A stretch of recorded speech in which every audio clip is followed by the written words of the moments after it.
Fresh Morning. Fresh Morning.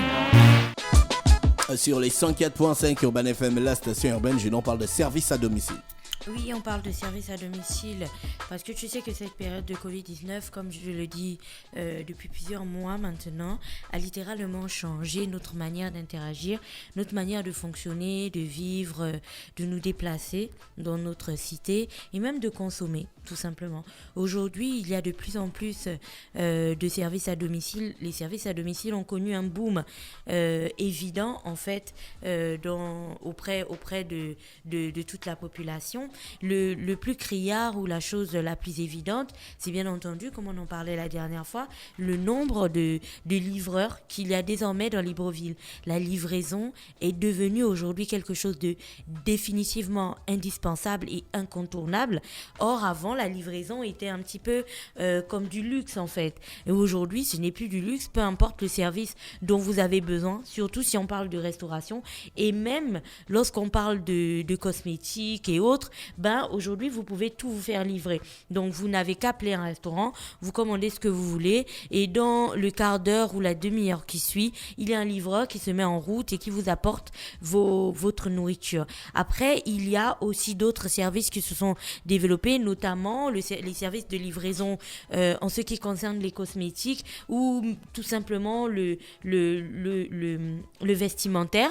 Donc, tu peux être là tout de suite sur ton ordinateur ou sur ton téléphone et tu es capable de t'acheter une paire de chaussures, de t'acheter une robe si tu dois rapidement aller à un événement ou même de t'acheter des produits de beauté allant de savonnette au fond de teint, tout ce que tu veux. En tout cas, on est capable de te le livrer avec un service de retour ou de changement de marchandises au cas où ça ne correspondrait pas. Oui, ça existe au Gabon, au cas où ça ne correspondrait pas à ce que tu souhaites, notamment par rapport à la taille. Si tu as commandé du M par exemple et que tu as perdu du poids et que du coup le M te flotte ou que tu as gagné du poids et qu'il te faut prendre du L, tu renvoies les marchandises et on te les fait suivre ensuite. Donc pour le service de livraison, tu vois que c'est effectif et que ça a littéralement bougé de notre côté. Après, tu as d'autres services, notamment le service à domicile même lui-même, où tu as un praticien, un professionnel ou peu importe ce que tu veux, qui viendrait intervenir chez toi. Ça, on le sait déjà, avant ça existait avec les services de ménage et de repassage. Mais aujourd'hui, ça s'est étendu à beaucoup plus que ça, désormais. Donc, tu peux appeler des personnes chez toi, par exemple, pour te faire un massage. Tu peux appeler des personnes chez toi pour te faire les ongles, pour te faire un gommage, pour tous les services que tu peux imaginer qui nécessitaient avant que tu te déplaces, parce que pour aller faire des massages, tu sais, tu allais dans un spa, on met la petite musique et tout. Là, ils se déplacent avec tout le matériel et ils viennent, ils transforment en fait ta maison en un endroit paisible et calme et machin, et tu passes un super moment de détente. Après, tu as aussi désormais les coachs sportifs qui sont sortis des salles et qui se sont retrouvés dans les domiciles. Aujourd'hui, je connais des coachs, leur travail tout au long de la journée, c'est de voir parfois 2, 3, 4 ou 5 clients dans la journée à raison d'une heure et demie ou 2 heures par client, par séance, voilà, à qui ils font faire des exercices adaptés à ce que les clients ont demandé. Et puis, tu as d'autres services comme des danseurs, par exemple, qui proposent aussi désormais leurs cours de danse directement à domicile. Tu n'as pas besoin de sortir de chez toi. Tu prends ton baf, les machins, et ton coach... la pachanga. Oui, il t'apprend ce que tu veux. Il t'apprend ce que tu veux. Il t'apprend ce que tu veux. La cucaracha. Tout ce que tu veux, Dafresh. Et le coach se déplace directement pour venir chez toi. Et ça s'est encore étendu. Plus grave, aux services médicaux maintenant. Et tu le sais, c'est un secret de Polichinelle que de dire qu'aujourd'hui, tu peux être chez toi et puis te sentir pas très bien. Avant, il fallait vraiment que tu te déplaces, que tu trouves le moyen. Tu appelais un parent, tu peux venir me chercher, je peux plus bouger, ce genre de choses. Aujourd'hui, tu n'en as plus besoin. Tu prends ton téléphone, tu appelles un service médicalisé, tu as le SAMU social qui est free. Sinon, tu as Transmed qui est un peu plus VIP et qui est payant du coup. Donc, tu appelles ces équipes-là, elles se déplacent et viennent directement chez toi et puis elles te soignent, tu vois. Comme tu peux aussi, en étant chez toi, faire appel à un cuisinier tu vois, qui viendrait dans le cas où tu as un événement. Aujourd'hui, quand tu as des événements, tu es plus obligé d'être à gauche, à droite et machin.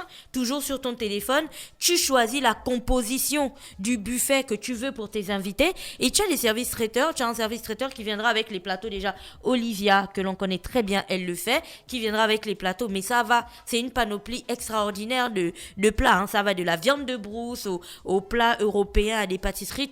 Tout ce que tu as à faire, c'est choisir. Et ils viennent, ils placent tout.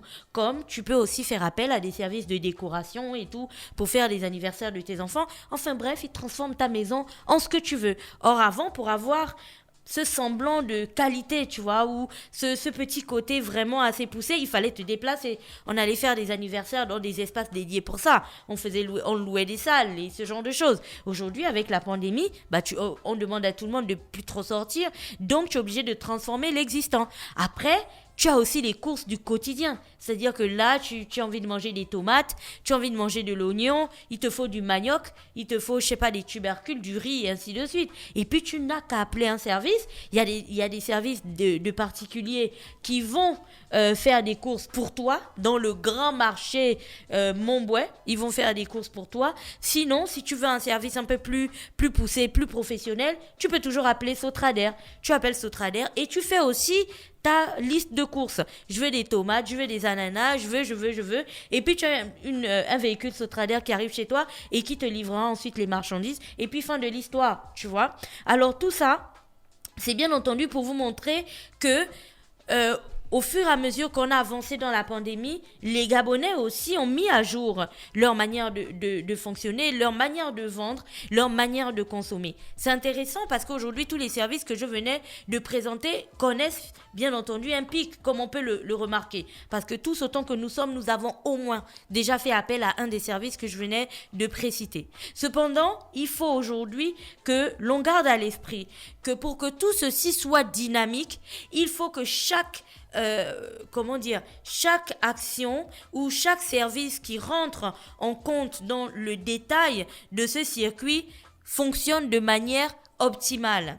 Ça passe d'abord par le système, ça passe d'abord par Internet, par la consommation d'Internet, parce que je regardais un documentaire il n'y a pas très longtemps sur Internet où il y a une ville, il y a des villages en Chine qui il n'y a pas très longtemps étaient des villages qui ils plantaient du riz, ils faisaient des choses comme ça, et aujourd'hui ils plantent plus ça en fait. Les grands entrepôts qui servaient à mettre le riz se sont transformés en grands entrepôts de stockage où en gros tu vois quand tu commandes sur un site ou sur Amazon, peu importe, en réalité ils vont pas te chercher ça dans un magasin, ils vont te chercher ça dans un entrepôt et on te le faxe directement. Donc tous ces habitants là dans les villages ont transformé en fait leurs entrepôts où ils mettaient le riz en entrepôts de stockage de certaines marchandises qu'ils livrent du coup partout dans les villages environnants ou même partout dans la Chine. Tu vois, parce que bien entendu, dans ces villages-là, les entrepôts coûtent moins cher, le personnel moins cher et ainsi de suite.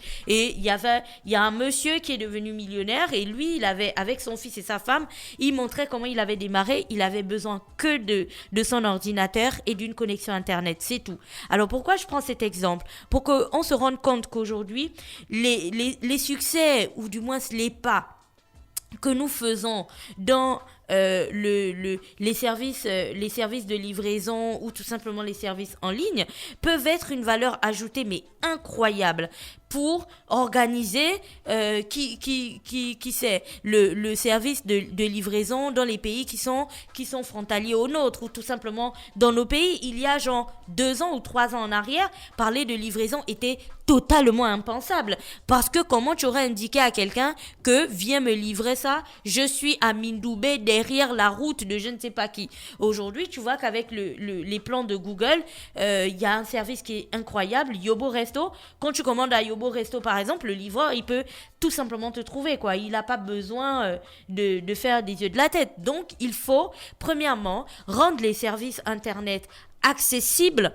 Quand je dis accessible, c'est à la fois dans la disponibilité, la qualité, mais aussi dans le coût. C'est-à-dire que à l'heure actuelle, on aurait dû, en cette période pandémique, avoir au moins des améliorations et une baisse des coûts de la fourniture d'Internet. Ce qui aurait permis Ce qui aurait permis d'encourager tout le monde de se lancer, par exemple, dans ce type de business. Le deuxième point que j'avais envie de mettre en avant dans l'autre outil qui serait indispensable à fluidifier tout ce circuit, c'est bien entendu les paiements à distance. Et puis dès que je dis ça, tout le monde pense au mobile banking. On va y arriver au mobile banking. Mettons ça d'abord sur le côté. On va commencer par les cartes bancaires. C'est-à-dire qu'aujourd'hui, on devrait être capable de payer avec des cartes.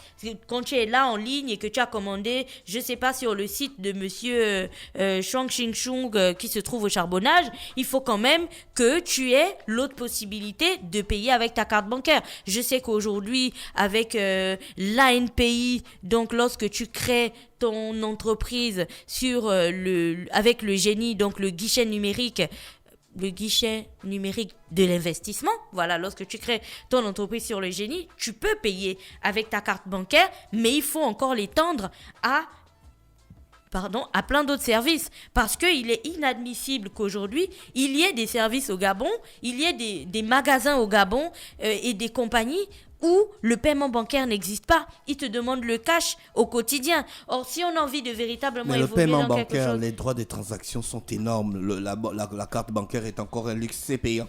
C'est pour ça que je dis que pour rendre tout ce commerce numérique... La carte bancaire pour une banque doit être un produit gratuit. C'est pour ça que je dis que tout ce...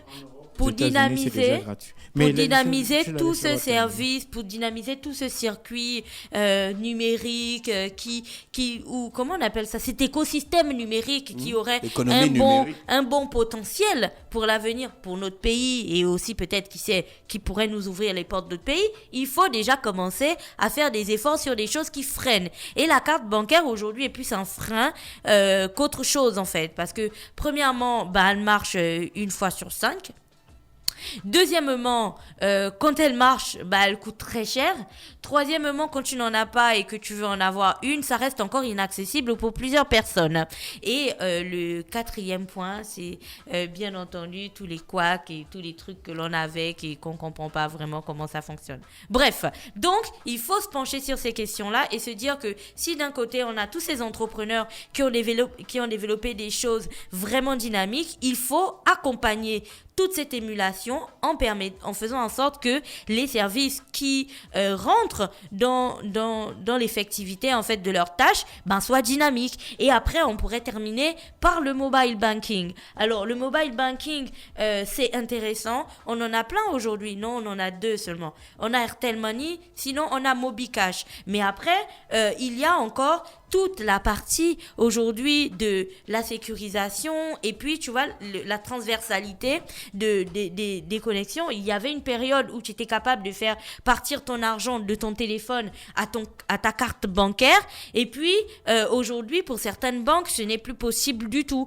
Donc tu vois, ce sont ces ralentissements là qui sont longs. Pourquoi je parle de cette transversalité? Imaginez une entreprise d'une jeune Gabonaise qui arrête pas de faire des transactions et tout, qui vend ses choses et qui se retrouve avec, on va dire quoi, 500 000 par semaine, par exemple. Cette personne-là aura besoin d'aller mettre cet argent à la banque.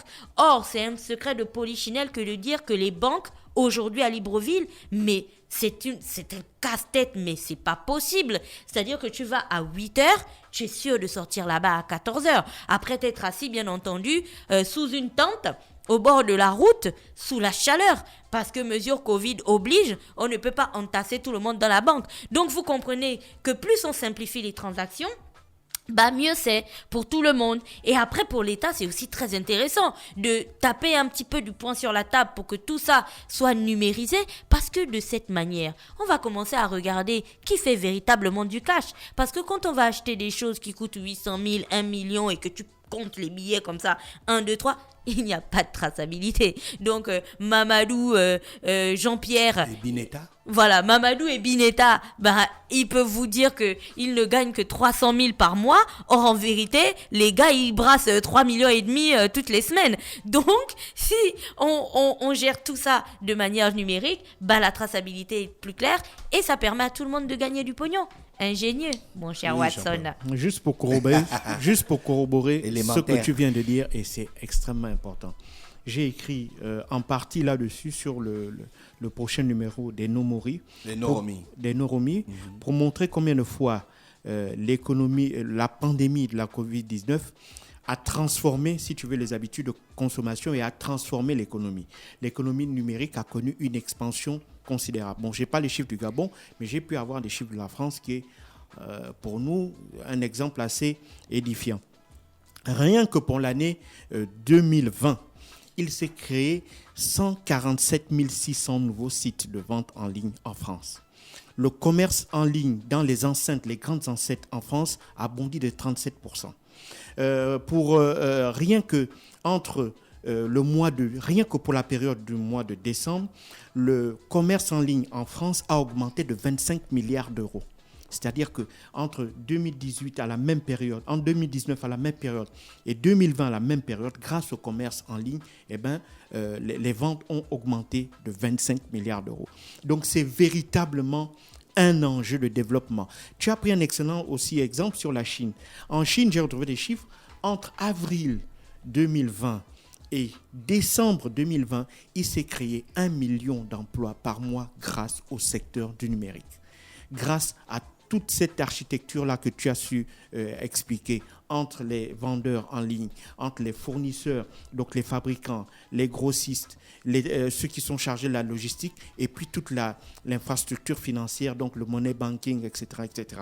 C'est là où ce sont là les niches que normalement on doit développer en matière commerciale, parce qu'à cause de la pandémie, il y a de nouvelles habitudes qui se sont installées. Et c'est là où le gouvernement doit intervenir pour booster le marché, comme tu l'as si bien dit, mais tu as oublié une chose, c'est le matériel informatique, les prix aussi. Il faut veiller à baisser le prix des ordinateurs, il faut veiller à baisser tout ce qui concerne le matériel informatique pour également permettre à un plus grand nombre d'entreprises. Le président Omar Bongo avait déjà réglé la question. Il avait dit que l'ordinateur entrait dans les produits de première nécessité. Oui, il avait dit ça, mais ça n'a pas été réglé. Ils n'ont pas respecté la parole, hein, comme d'habitude. Ils ne respectent pas la parole du boss. Si les frais de douane sont élevés, si les revendeurs, s'il n'y a pas, le ministère du Commerce ne va pas vérifier que les prix de ces matériels-là soient accessibles, derrière, on aura toujours le mais vraiment, c'est quelque chose, tu as vraiment raison d'en parler, c'est quelque chose qui est important et on ne se rend pas compte combien de fois c'est là où véritablement se fait le développement aujourd'hui en matière commerciale. Voilà. Parce que le plus important, pour terminer, ce n'est pas d'essayer de couvrir les besoins d'une population de 2 millions d'habitants. On a compris depuis bien longtemps que ce ne serait pas rentable parce que de toute façon, 2 millions, c'est même pas la quantité des personnes qui sont à Libreville.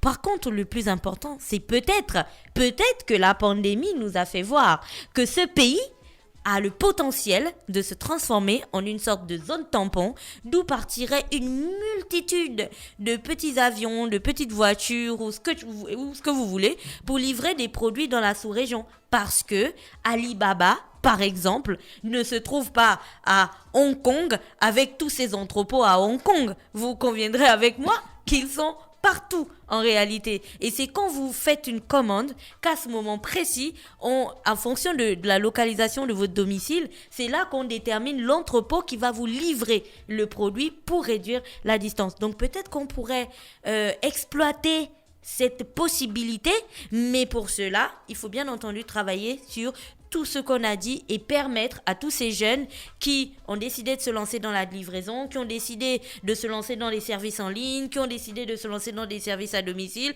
de leur... numérique. C'était prévu. Voilà, c'était prévu, mais laisse le projet là-bas. La zone là, si tu fais ça, on va attendre longtemps. Soutenez seulement les jeunes et baissez tous les tarifs et organisez mieux les choses. Merci Gina avec nous ce matin sur les 104.5 dans le petit clin d'œil civique, dans le Da Fresh Morning. On reste connecté, on se retrouve juste derrière. On a encore des invités ce matin comme tous les jeudis. Da Fresh Morning.